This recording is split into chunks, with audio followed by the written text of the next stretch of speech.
الحمد لله وكفى وسلام على عباده الذين اصطفى أما بعد فقد قال الله تعالى في كلامه المجيد وفرقانه الحميد أعوذ بالله من الشيطان الرجيم بسم الله الرحمن الرحيم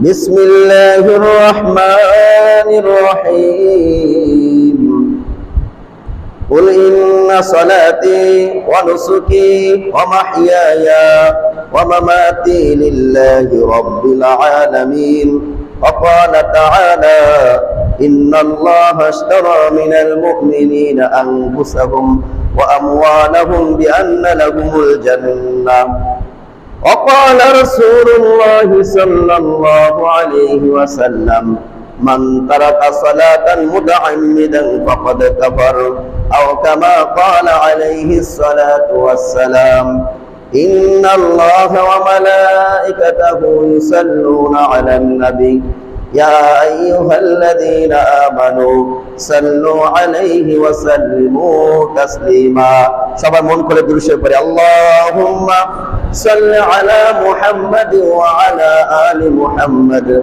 কামা সাল্লাইতা আলা ইব্রাহিম ওয়া আলা আলি ইব্রাহিম ইন্নাকা হামিদুম মাজিদ আল্লাহুম্মা বারিক আলা মুহাম্মাদ ওয়া আলা আলি মুহাম্মাদ كما باركت على إبراهيم وعلى آل إبراهيم إنك حميد مجيد بلغ العلا بكماله كشف الدجى بجماله حسنت جميع خصاله صلوا عليه وآله بلغ العلا بكماله كشف الدجى بجماله حسنت جميع خصاله صلوا عليه وآله সম্মানিত মুসল্লিবৃন্দ আমার আন্তরিক সালাম গ্রহণ করুন আসসালামু আলাইকুম ওয়া রাহমাতুল্লাহি ওয়া বারাকাতুহু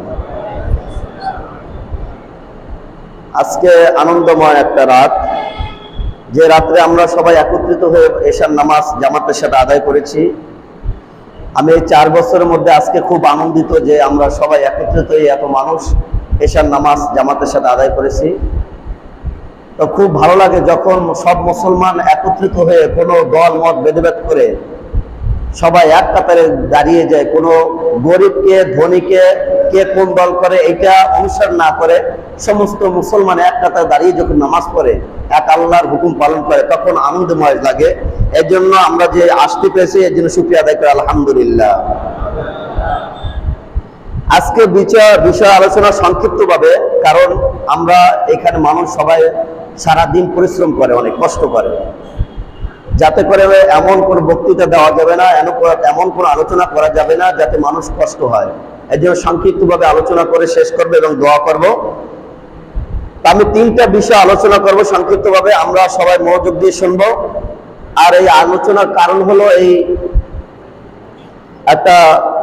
যে একটা আমরা যে আয়োজন করেছি ইসলামিক একটা আয়োজন করেছি যে আয়োজনটা হলো মানুষকে কোরআন হাদিস দিয়ে বোঝানো যাতে করে তারা সঠিক পথে আসতে পারে এই কারণে যে আপনাদের এই বেনালি বাজারে কোনো ভালো কোনো মানুষ নাই বা আলেম নাই যারা আপনারা তাকে স্মরণ করে ইসলামের পথে আসবেন আপনি যদি চারপাশে খেয়াল করেন যে এমন কোনো আলেম নাই ভালো যে আপনি তাদেরকে অনুসরণ করে ভালো পথে আসবেন এই জন্য যুবক ভাইরা যারা বয়স্ক লোক হয় যারাই হোক কিন্তু তারা দুনিয়া নিয়ে ব্যস্ত থাকে কারণ আখিরাতের তাদেরকে যে আখিরাতে টেনে আনবে এরকম কোন একটা মানুষ নাই আখিরাতের বিষয় তাদেরকে বুঝাবে এই জন্য আলোচনা বিষয় হলো আমি এই জন্য বুঝাতে চেয়েছি যে আমরা আমার মাধ্যমে আমি কোরআন হাদিসের কথা বলবো আর হেদায়েতের মালিক আল্লাহ যদি চান আল্লাহ পাক রব্বুল আলামিন আজকের এই বক্তৃতার মাধ্যমে আপনাকে আমাকে সঠিক পথ দেখাতে পারেন জান্নাতের পথ দেখাতে পারেন আল্লাহ পাক রব্বুল আলামিন 2টা পথ দিয়েছেন মানুষকে ফারিকুন ফিল জান্নাতি ওয়া ফারিকুন ফিস সাঈদ একটা হলো জাহান্নামের রাস্তা আর একটা হলো জান্নাতের রাস্তা এবং জাহান্নামের রাস্তা দেখানোর জন্য কিন্তু একজনই যথেষ্ট সেটা শয়তান আর জান্নাতের রাস্তা দেখানোর জন্য অসংখ্য অগণিত রাসূল আল্লাহ পাক রব্বুল আলামিন দুনিয়াতে পাঠিয়েছেন। কিন্তু দেখেন একটা শয়তানি যে মানুষকে ধোঁকা দিয়ে জাহান্নামের মুখে বেশিরভাগই মানুষ নিয়ে যাচ্ছে। তো এই জন্য আমরা, আমার যুবক ভাইরা অনেক শ্রম দিয়েছেন, পরিশ্রম করেছেন, যাতে করে এলাকার মানুষদেরকে ইসলামের পথে কিভাবে আনা যায়, কিভাবে তাকে সঠিক পথ দেখানো যায়। এর জন্য আমার যুবক ভাইরা অনেক শ্রম দিয়েছেন, অর্থ দিয়েছেন। আজকে তারা আয়োজন করেছেন, আমি তাদের জন্য দোয়া করব এবং আপনারা তাদের জন্য দোয়া করবেন। যারা এই যুবক ভাইরা যারা শ্রম দিয়েছেন, অর্থ দিয়েছেন, আল্লাহ পাক রব্বুল আলামিন তাদেরকে যেন ইসলামের জন্য কবুল করেন, সবাই বলেন আমিন। আর ইসলামের পথে যেন মৃত্যু পর্যন্ত তারা থাকতে পারেন, সেই তৌফিক করে দেন, আমিন। আল্লাহ পাক রব্বুল আলামিন আমাদেরকে সবাইকে তার বান্দা হিসেবে যেন কবুল করেন, সবাই বলেন আমিন। আমরা মুসলমান কোন দলবদ্ধ নয়, আমরা সবাই একত্রিত হয়ে এক কলেমার পতাকার তলে থেকে আমরা যেন দিন ইসলাম কায়েম করতে হবে, সেই তৌফিক যেন দান করে, সবাই বলেন আমিন। আমরা কোন বিরোধী কোন দল নয়, আমরা এক কলেমার, আমাদের রাসূল এক, আমাদের আল্লাহ এক, আমাদের কোরআন এক, আমাদের হাদিস এক, আমরা এক পতাকার তলে থেকে আমরা বেনালি বাজারটা ভিতরে ইসলাম কায়েম করতে হয়, সেই তৌফিক দান করে, সবাই বলেন আমিন। আল্লাহ পাক রব্বুল আলামিনের কাছে দোয়া করি যাতে আল্লাহ পাক রব্বুল আলামিন আমাদের এই সমস্ত কথা যেন কবুল করে নেন। তো আমি প্রথমে যে সমস্ত কথা নিয়ে আলোচনা করবো তিনটা বিষয়। একটা হলো মাদক দ্রব্য, যা নেশার দ্রব্য হয়েছে আমাদের যুবক ভাইদের ভিতরে অন্তরে দেখা যাচ্ছে। আমাদের হয়তো এখানে যারা আছেন সবাই ভালো আছেন, কিন্তু আপনার, আমার সন্তান, আমাদের মাঝে যারা যুবক ভাইরা আছেন তারা অনেকেই মাদক দ্রব্যের ভিতরে জড়িত আছেন।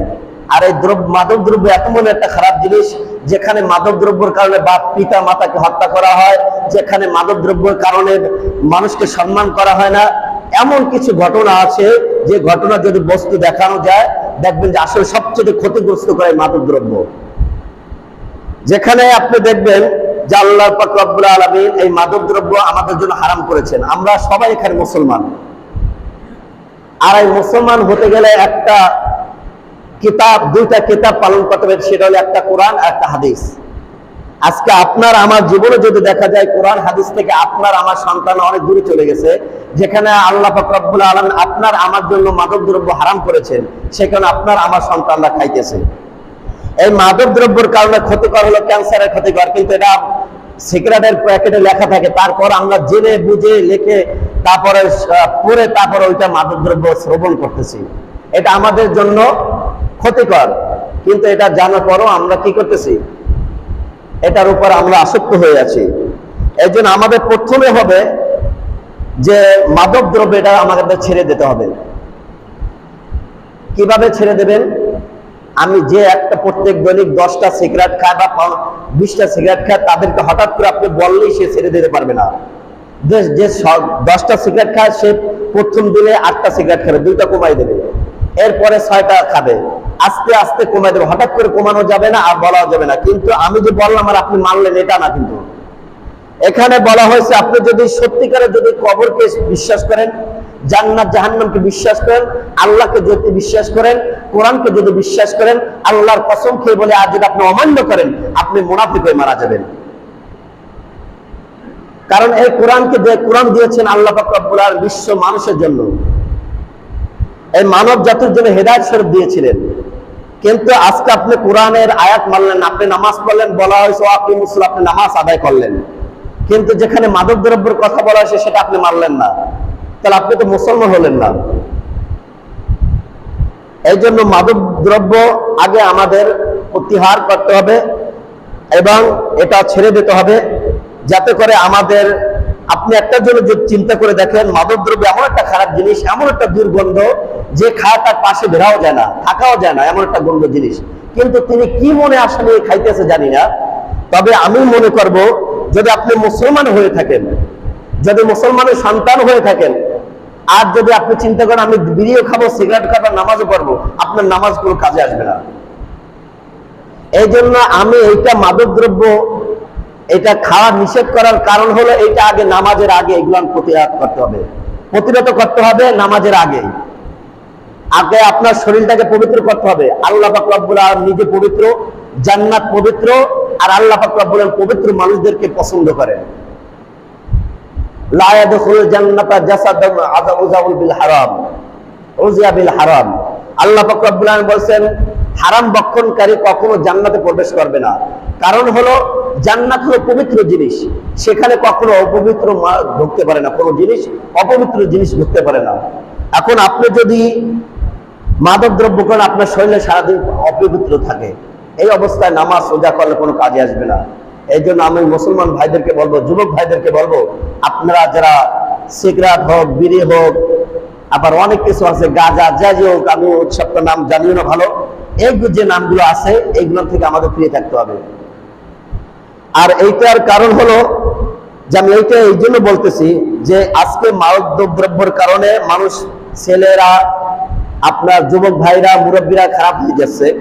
অনেক যুবক, অনেক মুরব্বীকে দেখা যাচ্ছে দাড়ি পেকে গেছে, তারপরও সিগারেট টানতেছে মনে চোখ বুঝা, এমন ভাবে সিগারেট টানতেছেন। তিনি একবারও চিন্তা করেন না যে আমার মৃত্যুবরণ করতে হবে।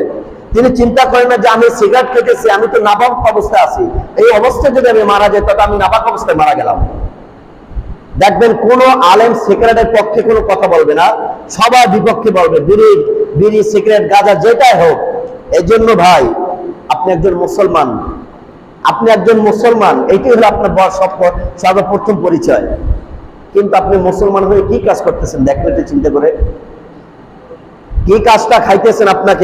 আপনাকে যেটা খাওয়া ফরজ করে দিয়েছে, সেটা, যেটা খাওয়া সুন্নাত করে দিয়েছে, সেটা আপনি মানতেছেন না। যেটা হারাম আল্লাহ রাসূল বলেছেন সেটা আপনি খাইতেছেন। কিন্তু এই হারাম কাজ থেকে আমাদেরকে বিরত থাকতে হবে। এই হারাম কাজ থেকে আমরা বিরত থাকতে পারবো না ভাই, বলেন? আজকে ওয়াদা করে যাবেন মসজিদে, যদি পারেন ওয়াদা করে যাবেন যে আমি বলি না আপনি একত্রিত ভাবে এখনই আপনি হারাম কাজ থেকে বিরত থাকবে, এরকম বলি না। আপনি আস্তে আস্তে সংশোধন হবেন, আস্তে আস্তে ছেড়ে দেবেন। আজকে যে আমি বললাম আর আপনি যদি না মানেন, আপনি কি জানেন কিয়ামতের ময়দানে এই সময়টুকুর হিসাব আপনাকে নেওয়া হবে? আপনি জানেন এই সময়টুকুর আপনার কত বড় গুরুত্ব? কিয়ামতের ময়দানে আপনার কোনো নেকি পাবে না, হয়তো সেদিন পাবে যে বেনালি একটা মসজিদে অনুষ্ঠান হয়েছিল, সেই অনুষ্ঠানে বান্দা হাজির হয়েছিল। আল্লাহ পাক রব্বুল আলামিন তো খুঁজবেন যে কিভাবে বান্দাকে জান্নাতে দেওয়া যায়। হয়তো সেদিন একটা সময় আল্লাহ পাক রব্বুল আলামিন পাবেন যে এই আধা ঘন্টার সময় আপনার বান্দারা এই মসজিদে সময় দিয়েছিল, কোরআন এবং হাদিসের কথা শুনেছিল, হয়তো আল্লাহ পাক রব্বুল আলামিন এই উসলে আপনাকে ক্ষমা করে দিতে পারেন। এই জন্য আমি আজকে কথা বলতেছি যে আপনারা হঠাৎ করে দেওয়া বন্ধ করবেন না, আস্তে আস্তে বন্ধ করেন। কে কে রাজি আছেন ভাই একটু হাত তুলে বলি যে আমি আস্তে আস্তে সিগারেট খাওয়া বন্ধ করবো, বলেন? ওয়াদা করেন আল্লাহর ঘরে, কারণ আপনি আল্লাহর বান্দা, আল্লাহর ঘরে বসে ওয়াদা করবেন। কি পারবেন না? পারবেন? একটু হাত জেগে একটু বলেন ভাইয়া, আপনার কাছে হাত তুলে বলি, আপনি হাত জেগে বলেন যে আস্তে আস্তে আমরা খাওয়া বন্ধ করবো, বলেন? আল্লাহর ঘরে আপনার বলি না, হঠাৎ করে আপনি সবাই হাত তুলে বলেন, আপনি পারবেন ভাই? বলেন। আল্লাহর ঘরে ওয়াদা করবেন যে আমি আস্তে আস্তে বন্ধ করে দেব। কে যুবক ভাই আপনারা কি পারবেন না? আমি আজকে এখানে ওয়াজ করতে আসি নাই, আমি আসছি বক্তৃতা নিয়ে যে আমার মুসলমান ভাইরা, আজকে আমি শুনি একটা কথা বলি, আজকে যদি আমি জান্নাতে যাই আর আমাকে যদি বলা হয় যে আপনি জান্নাতে যাবেন, কাদেরকে নিয়ে যাবেন? আল্লাহর কসম খেয়ে বলে মসজিদে বসে আমি আপনাদেরকে নিয়ে জান্নাতে যাব ইনশাআল্লাহ। আর যদি কিয়ামতের ময়দানে যদি বলা হয় যে তুমি জাহান্নামে যাবেন, তুমি কাদেরকে নিয়ে যাবে? আপনি কি আমার সাথে কি জাহান্নামে যেতে রাজি আছেন? বলেন। যাবেন না, কেউ যাবেন না, আমি সেটা জানি। কিন্তু জান্নাতে যখন কথা বলা হবে আপনারা সবাই যেতে রাজি আছেন। এই জন্য আমি চাই যে আমি জান্নাতে যাইতে যদি যাই আর যদি আল্লাহ আমাকে নেয়, আমি আপনাদের সাথে নিয়ে আল্লাহর কসম খেয়ে বলি, আর আল্লাহ যদি আমাকে বলে তোমার যত মানুষ নিয়ে তুমি যেতে পারো জান্নাতে যাও, আমি ইনশাআল্লাহ ওয়াদা করলাম আমি আপনাদের সাথে আমি জান্নাতে যাব। এবং আমি